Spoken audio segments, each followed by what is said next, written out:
just not going to be the best quality.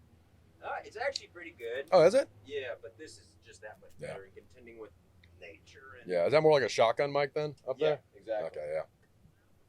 Hey, everybody, where were we? It's not that I just did this, realized I did it wrong, and started again, but I'm here with Matthew Gottardi, and he is from East Atlanta Village, Atlanta, Georgia, where I'm actually from, too. Oh, awesome. Yeah, Nice. so I didn't tell him that yet. So you go to Flatiron then? Oh, yeah. Yeah, I'll see you there. Okay.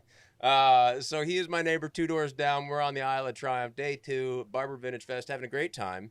And so he is a sometimes smithing knife maker. Yes. So and to jump back in, this is where you can introduce yourself to all of our friends at home. Let us know a bit background and all that. Okay, yeah. My name's Matthew Gottardi, as you said. I am a knife maker. I've been dabbling into smithing, blacksmithing, and smithing knives a little bit. It's a little bit more complicated to get into than stock removal, which is what I traditionally do. But what's stock removal? Stock removal is, so what I'll do is I'll buy billets of steel. So I'll either buy sheets of steel or billets where it's like, let's say 1.5 to 2 inch wide by 1/8 inch thick by 4 feet. And then from there, I'll go and trace out my designs that I want for the knife. I'll cut it out with an angle grinder. And then I'll take it down to my belt sander, spend time getting the rough shaping into it. Mm-hmm. Then I will go and grind the bevels into it. And once I get it to where I want and like the design at, I'll go and hand sand it down to around like 800 grit. Yeah. And then what are we starting at?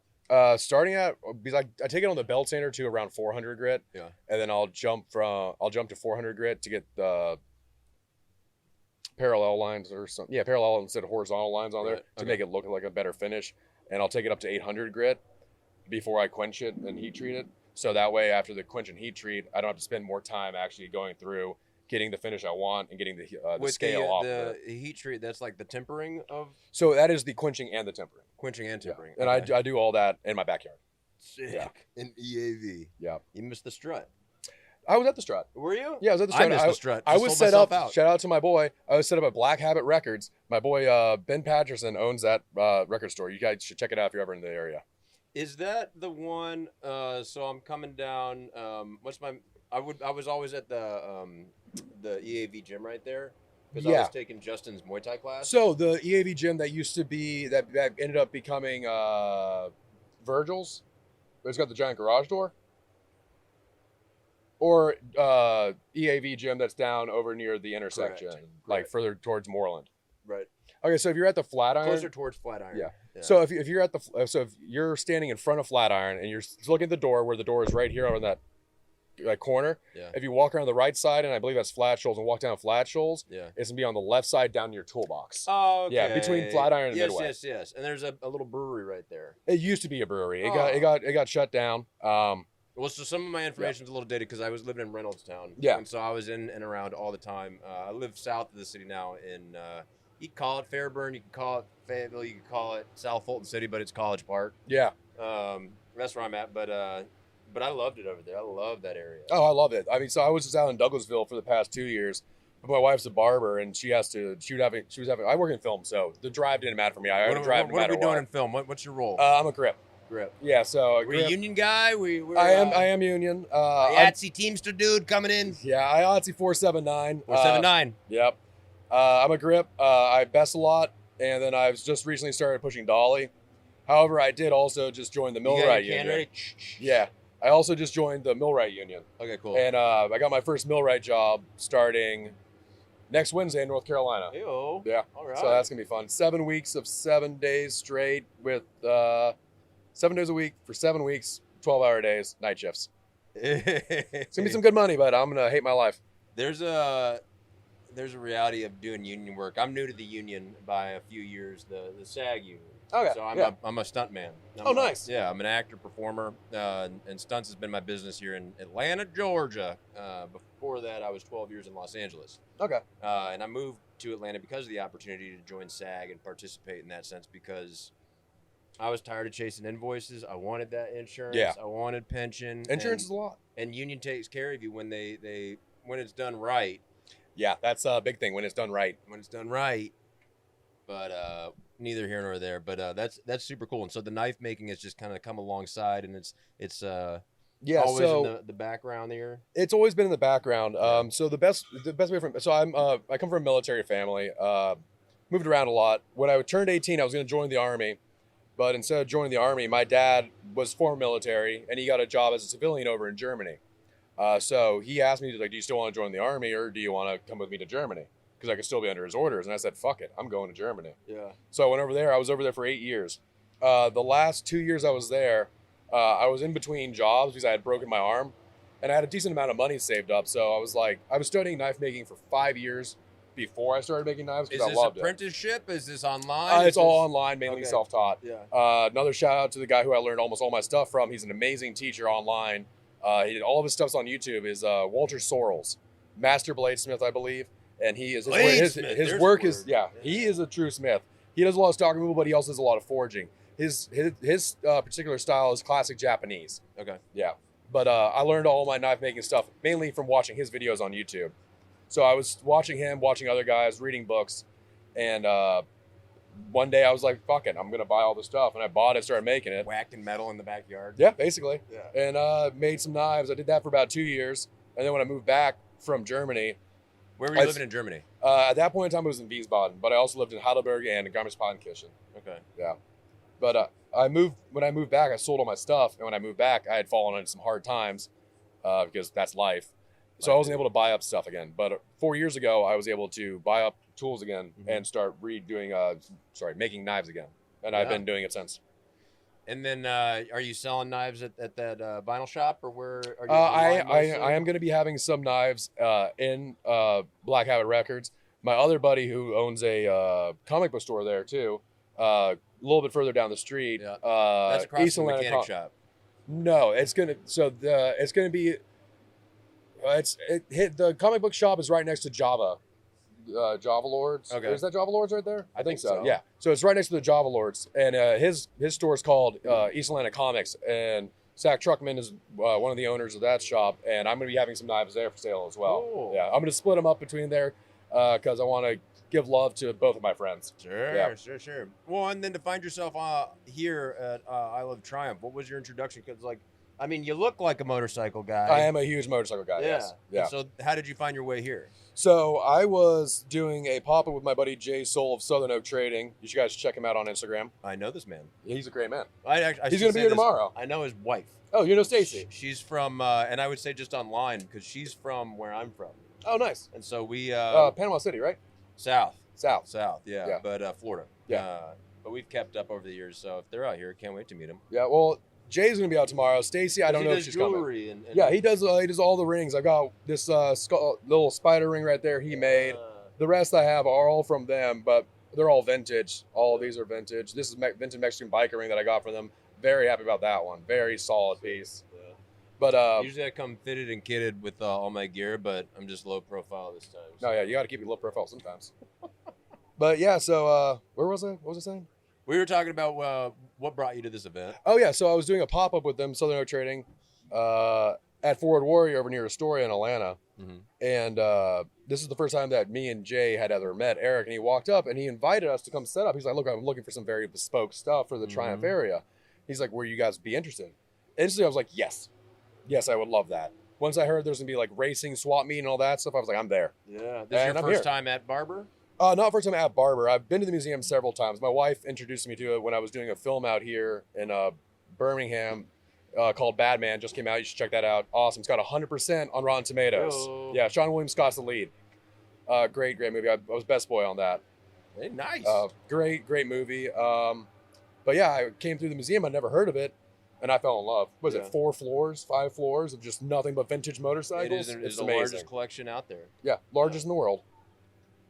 And so it's been a long time coming for well, I guess not a long time coming. Our introduction is new, but just the same, the overlap of film industry and what we do, that's unique. I wonder if we've had the fortune of working on any films together. What's your last 4 been? My last what? 4. Last 4 films I worked on. I just worked on one out in. Only films, or are you TV too? I've done one TV show. Okay. I've done last movie I did was over in Knoxville. It was a Christian Christmas musical Nice. called The Best Thing About Christmas. That's coming out soon. Yeah. I did a lot of indie stuff. So Batman, that was an indie film out in Birmingham. I did Marshmallow out in where was that? Carrollton, Kentucky. Okay. I did Color Book, which was shot all on MARTA. Great story. Oh, cool. It's winning tons of awards. David, I can't remember his last name right now, was the director. He was writer and director of it. It's stunning. He's stunning work. And then Atlanta was into that. They're like, shoot Yeah. the whole thing on MARTA. yeah, they hooked us up. Yeah. They hooked us up hard. And then the director of photography on that was Nick Summerer. And you guys might recognize that name. He did Dark 1899. Okay. He just did one of the episodes of Dune Prophecies. Nice. Like absolute amazing DP. And he's hey there. And he's been growing his name in America. And that's one of the first films he's done here in the States. And it's absolutely a wonderful film. It's got a great story. I won't really go into it, but it's heartbreaking, basically. Yeah. Well, Yeah. go check it out online. The knives you make, is there any certain style that you bring into it? Obviously, everybody comes a similar path where you just get a hammer and you start whacking. But Yeah. at what point does your influence and style start showing in that knife? Where I pick one up and I go, oh yeah, this is a Matt Gottardi. So with my knives, I try to keep everything as utilitarian as possible. My personal knife that I carry around, I've been carrying this around for several years. It's just like it's one of the You made smaller this? yes, that's one of the smaller profiles I have. Typically, my blades are a bit longer than that. Still the same logo? Still same logo, yeah. Yeah. But typically the blades are a little bit longer than that. I just like the design, the shape of that, and I like the ergonomics of the handle. What would the style be called? Does it have like, this is the peanut, I mean, it's a the pecker cutter? it's a drop point knife, Yeah. more of a camp style. That's a nice balance. I can feel the balance. That's Thank good. you. That's Yeah, good. it's a sturdy guy too. Yeah. It's a drop point, more of a camp style. It's kind of on the edge of, it's getting pretty close to being more of like a sheep's foot. Yeah. But Sheep's foot? yeah, where it kind of curves down on the tip at like the Yeah, end, yeah, yeah. or lamb's foot or sheep's foot. I can't remember. I'm an idiot. Sure. That one I haven't sharpened in a while, so it's not too sharp. Well, we're also camping. Are you camping or are you? No, I'm not camping. oh, you're driving back every day. Yeah, I'm driving to and from Atlanta every Yeah. single day. Yeah, I had my lady out to help me with the lovely install here, but she's actually back in Chattanooga. We split time Oh, nice. in Chattanooga over there, but Lovely city. also not a bad drive from Atlanta. 2 hours there, 2 hours here. Yeah, it's 2 hours. I mean, I was able to get 5 hours of sleep last night, which is Yeah, the bare in your minimum own what I bed. need. Yeah, I mean, Yeah. working in film, I mean, that's about what I get. Yeah. No, that's great. Well, I'm sure there'll come a time that we'll be on the same. The last one I did, I was on a smaller film in North Carolina. I took off a horse and then hatcheted to death. The horse did not care. I was like, let's see how because I Yeah. get fully ejected from this noble steed, and I was curious to see how he was gonna care. Yeah. He did not. Yeah, Kerry's like, oh, he's gone. I'm happy with that. Yeah, and I'm just getting whacked up by 5 dudes on the ground, and he's just chomping on grass. Yeah. Not Not a care in the world. a care in the world. He was a good horse. Shout out to those fine horse folk. Well, with the surprise of EAV and our close relation, I'm just trying to think of I bet we know a lot of the similar folks and all the things. Like you talk about the bars over there. What is there a trajectory or a future where you have your own brick and mortar, or I guess for knives it's kind of you're just always online because you want to be far and wide? Yeah, it's mainly, I don't think I'll ever have a true brick and mortar. Me and my wife should be buying a house next year, hopefully. Well, If is ever- there a world where she's cutting, you're making cutters? scissors and stuff like that, probably not. That's a very, very minute, fine skilled trade that you have to go into when It's you're like a doing stuff like surgical that. level of Yeah, basically. Yeah. The shears are really hard. I mean, I could go there, but I don't have any desire to do it. But brick and mortar, no. I am gonna, whenever I buy a house, I am gonna have a proper shaft built so I can do a lot more and maybe get bigger equipment. Hopefully, at some point, get a power hammer so I can start making my own. power hammer. So I can make my own maskets, but that is far in the future because of the price tag on power hammers. Are a lot of your clients just other guys on set? A decent amount of my clients are grip film guys. You guys people. you need a blade. You're always like. Oh yeah, if you're at work, a knife is the most Well, handy Phil, tool you could my have. friends, Anything. tell them a little bit about what a grip does on set.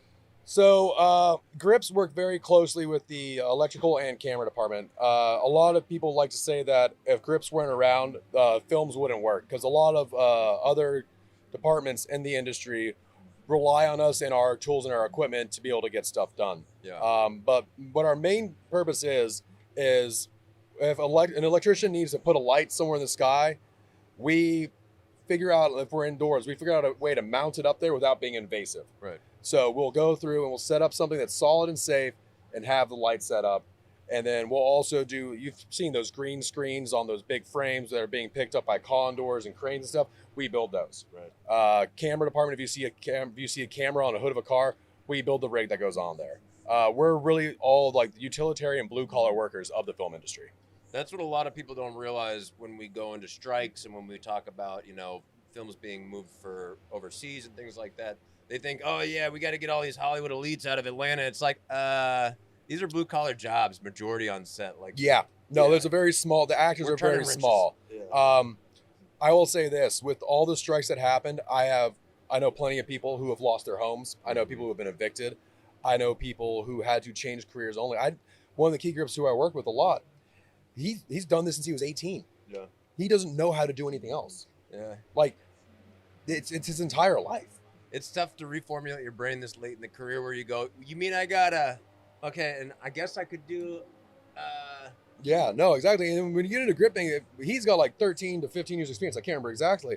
But when you've spent that long doing it here, you know so much fine information that you can do stuff that no one else can. Yeah. And the problem is with the film industry, it's very specialized. There's not a lot of jump over and transfer where you can do stuff. If you're a rigging grip, yeah, you can go do, try to get your certifications and rope certs and all that stuff, do oil rigging and stuff like that. But the rigging we do is similar, but it's also different. Yeah. Yeah. One, I pick up jobs like on the stunt side of things. Rigging is a big part of what I do Huge. as well. And so in that strike time, I was able to carry that over into a lot of convention work and doing truss and all that. So what do you think about some of the mounts I got going on in here?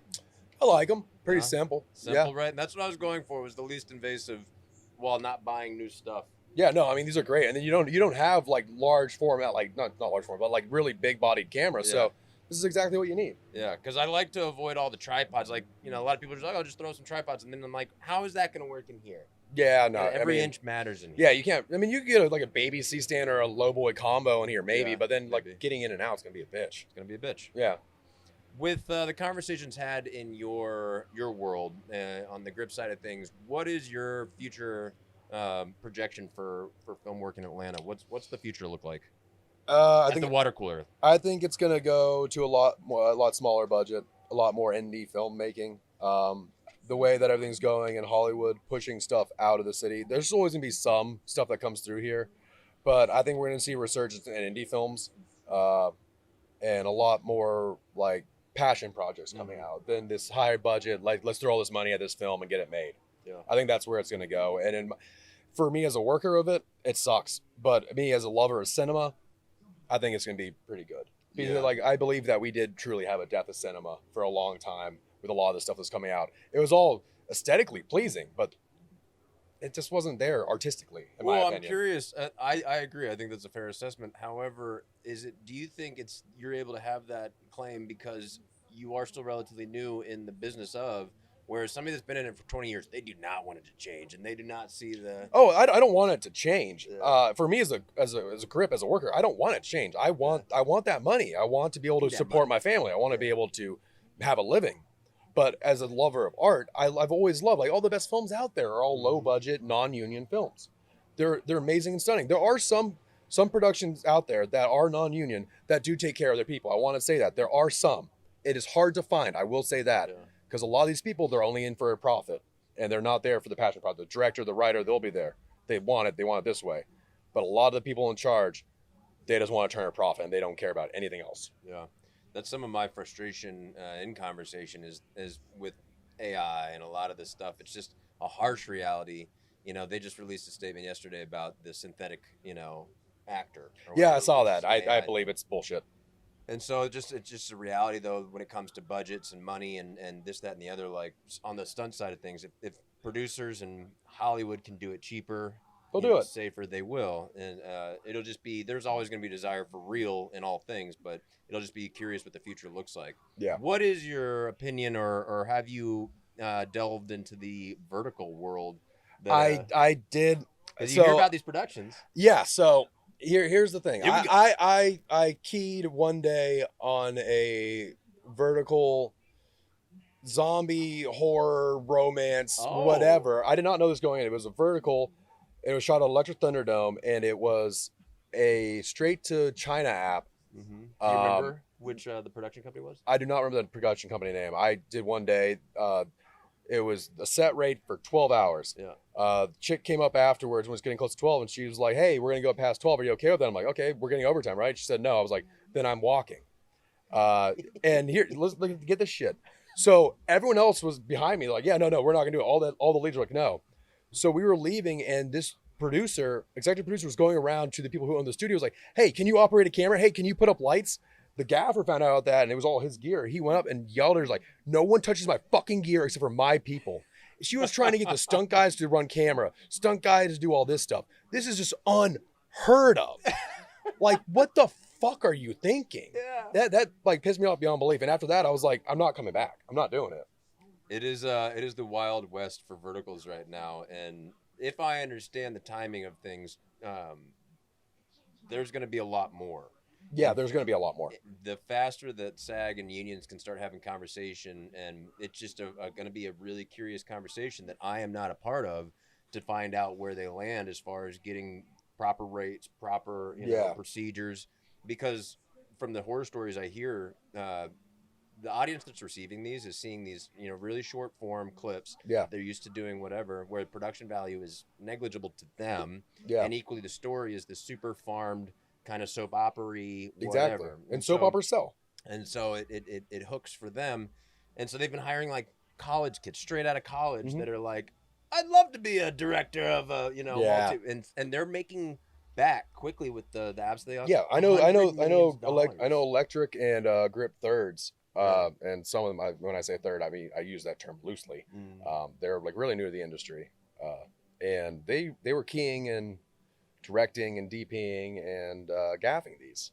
It's like, no shame to them. It's like, chase that bag and all, but like that's what they're chasing after. They're not looking for some people who have the technical knowledge and everything. They just want someone who can pump it out quick, and they can pay less. To the bottom, and it's going to be frustrating if we can, pull what we can out of it, slow it down, because change is inevitable, right? And it's either you get in or you get left behind. Yeah, which is why I joined the millwright union. Writing's on the wall. Yeah, I mean, I joined like 4 years ago. I got 4 union cards in my pocket right now. Woo! And a MARTA card. And no MARTA card. No. Actually, the first time I ever rode MARTA was for that film. Yep.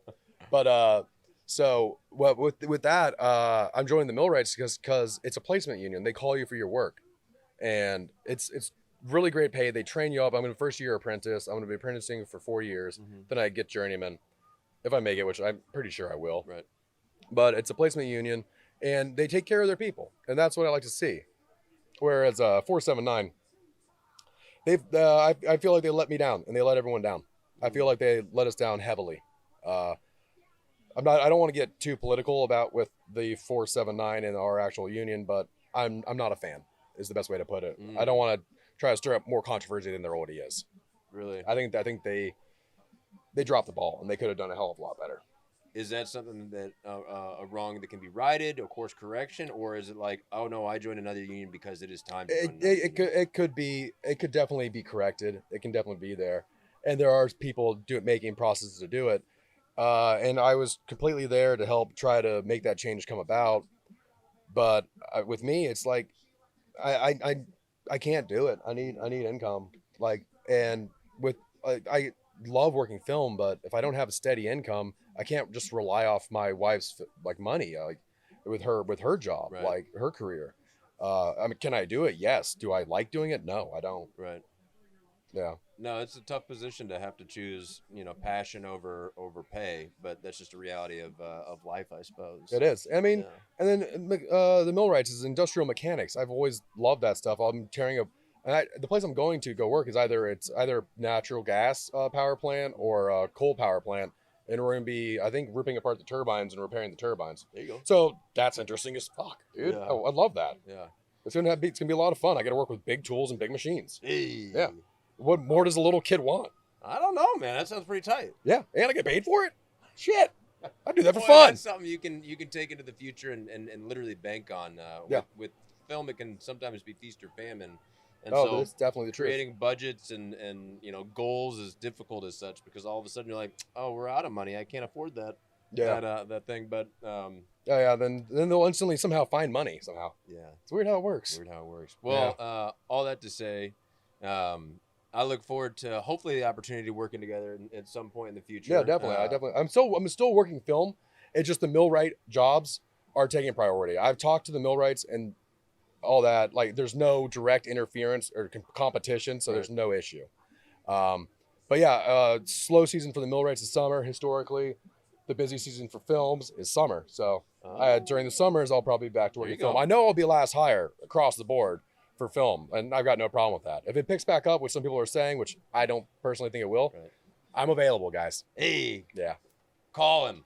Well, and so this is actually the point of the show where you can bring attention to anything. It can be contact information. It could be anything you want to bring attention to, share. That is your time to shine. Your part of the show, right to your camera. So if you want to reach me to talk about knives or anything of the such, my Instagram is MG Knifeworks. It's all one word, MGKNIFEWORKS. Hit me up. I do customs, dependent on if I have time. Most of the stuff I'm going to be doing is stuff that I have a passion and want to make, and I will be putting it out there. I will be getting a website back probably when I get back from the job that I'm doing up in North Carolina. So probably 2 to 3 months, I will be having a website set up again. I will be listing knives on there for sale. Yes. All right. Well, you heard it here, folks. MG Knifeworks.